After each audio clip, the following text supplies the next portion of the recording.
Hello guys, welcome to Pronouncist, your pronunciation guide. Today we will learn how to pronounce the word shown on the screen. Opossum. First, let's hear its American pronunciation. Opossum. Now, read the syllables of U.S. pronunciation shown on the screen naturally. Pa-sum. Opossum. Pa-sum. Opossum.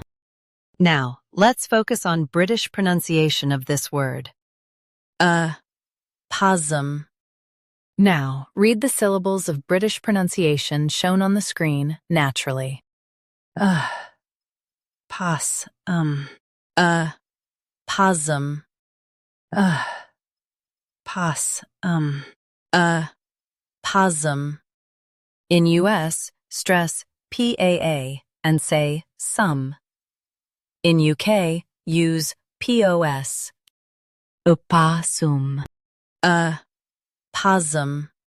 Practice repeatedly and you'll soon be able to say this word perfectly. The best way to practice is to repeat the syllable multiple times. The meaning of the word is a nocturnal marsupial.